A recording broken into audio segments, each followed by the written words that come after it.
নাও ধরো, এই যে আম পাড়ছি, আমি আম পারবো। অনেক আম হয়েছে, দেখেছো? এটা বাড়তি আম,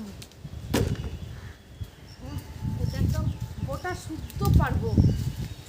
আশেপাশে বন্ধু বান্ধবী সবাইকে দিব। আমরা তো আম খেতে পারবো না।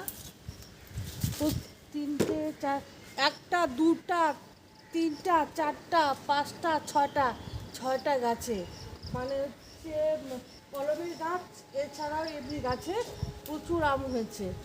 দেখাও, আমাদের বাজার থেকে তো কিনে খেতে হয়নি, আগেই বললাম। আর তাছাড়া এবছর আমও সস্তা আছে অন্যান্য বারের তুলনায়। অন্যান্য বার তো আমের প্রচুর দাম থাকে, 100 টাকা কিলো হয়ে যায়। এবার বাজার মোটামুটি সস্তা আছে। আর দেখো, এই যে একটা আম গাছ, এই দেখো, এটা চুলকানি গাছ, এটা যেন গায়ে না লাগে। হ্যাঁ, এই আমটা দেখেছো? এই আমটা খুব ভালো আম। চলো এটা দুজনে মিলে তুলি, তুমি একটু হাত বাড়াও।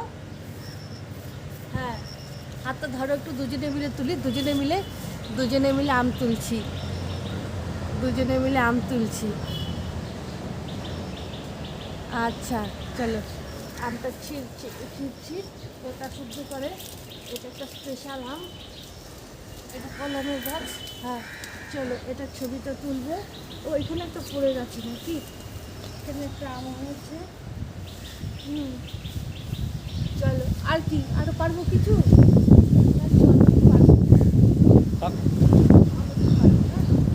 সবার জন্য এক পিস করে দিয়ে আসবো, সবাইকে, বন্ধু বান্ধব যারা আছে সবাইকে। আর এটা তো স্পেশাল। ঠিক আছে, দেখতে দেখুন সারাবেলা টিপস। আমার সবজি বাগানে আরও অনেক সবজি হয়েছে, তো কী টিপস দিব? সেই মনে পড়ে জ্যৈষ্ঠের ঝড়ে রাত্রে নাহিক ঘুম, অতি ভোরে উঠি তাড়াতাড়ি ছুটি আম করে বার ঘুম।